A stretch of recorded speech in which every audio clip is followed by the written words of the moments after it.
lè wọ́n tó ṣe fún mi tó máa ṣe wọ́n lóòótọ́ àdìsáyé lọ́rùn ṣùgbọ́n máa ṣe ní 80 to 90%. Ó máa sọ̀rọ̀ dáadáa nígbà tó wà nínú ọ̀sẹ̀.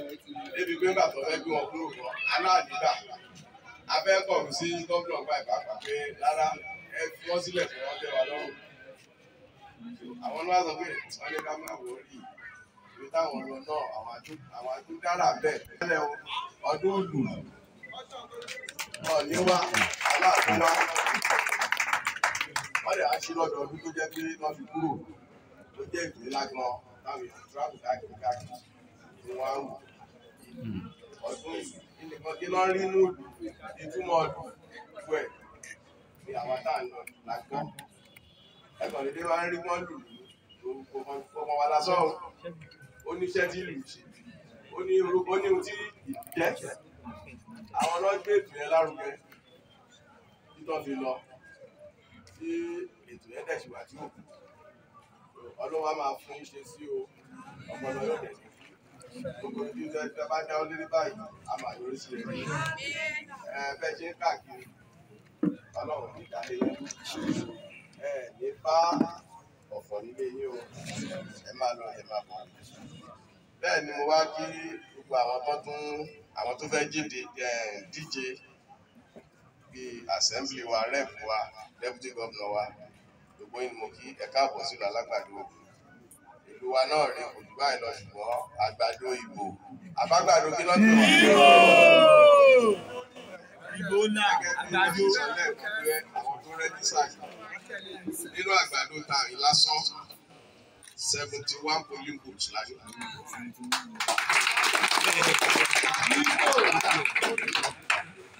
Wọ́ọ̀dù tó tẹ̀lé wa ọ̀gá róbàrà nínú Agbado tó wà bẹ́ẹ̀.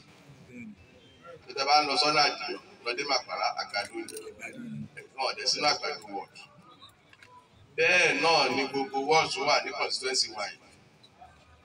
Lẹ́yìn Adó-Odò Ọ̀tà, àwa la ń lead tẹ́lẹ̀. Ṣùgbọ́n àwọn Adó-Odò Ọ̀tà ti lead wa báyìí. Àwa la tó next ní gbogbo Ògùn state.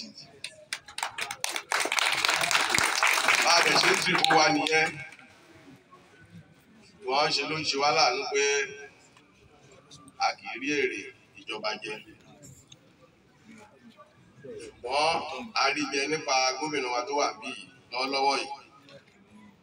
A ò jẹ kọmíṣánná rí. Nígbà tó wá bí wọ́n fẹ́ kàgbé bá gbé yín débẹ̀ kí ilẹ̀ fẹ́ ṣe fún wa. Pàápàá lórí àwọn ọmọ wa ń bí tó wà ní ẹgbẹ́ yín.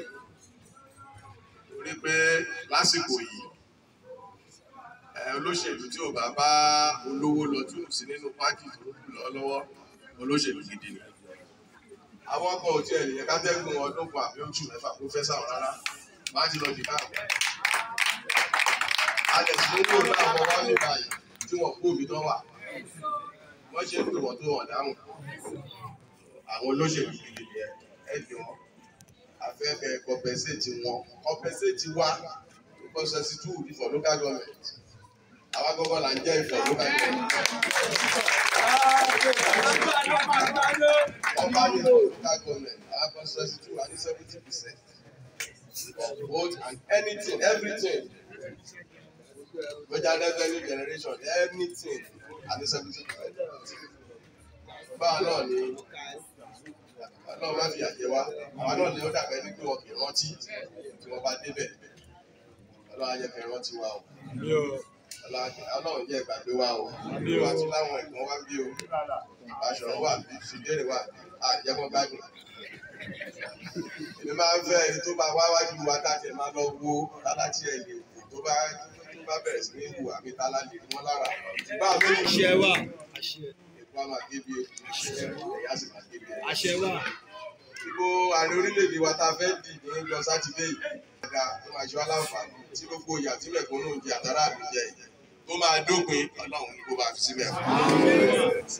Bẹ́ẹ̀ náà ni gómìnà wa àti gbogbo àwọn tó fẹ́ lọ ṣojú wa pátápátá. Àwọn onímọ̀ ara ẹnìkan àtàrà wọn nìkan àtẹ́lé Ọlọ́run jẹ́gbọ́n débẹ̀. Ọlọ́run ní fún ọ láṣẹ yẹn lágbára yẹn. Wọ́n gbọ́ ẹni tó máa nífẹ̀ẹ́ aráàlú tó máa gbọ́n tá à ń sọ tó ń jẹ wáyà tó lè máa dáhùn sí Ọlọ́run á gbé wọn débẹ̀ o. Àṣẹ wà. Ipò kanṣu náà ló wà nílẹ̀ yìí. Ẹgbẹ́ lọ bí bóyá méje ẹni kábàámọ̀ bẹ́ẹ̀ o. Ẹni púpọ̀ òjijì kẹ́lẹ́jọ́ tó fi àṣẹ. láti rẹ́ni tó jẹ́ pé ó kàn tẹ̀sí ohun ìdí ní Kogi State lóbi ni wọ́n búra fún tí yóò ní rí bẹ́ẹ̀ o. Ọlọ́run á gbàdúrà yín á mú lọ sílé àṣẹ ilé yẹn á rójú ẹ̀yà aráyé o ẹ máa lọ rí ẹ máa bọ̀ rí aburú kan ní jálù yìí wọn ò ní jí yín gbé wọn ò ní parí lójijì o ẹ dàgbà ẹ dògbò lágbára Ọlọ́run àwọn ọmọ iná wà dẹ̀ ṣoríire àti gbogbo àwọn táwa ní pátá àwọn wa máa ṣoríire o ẹ ṣé ẹ káàbọ̀ o.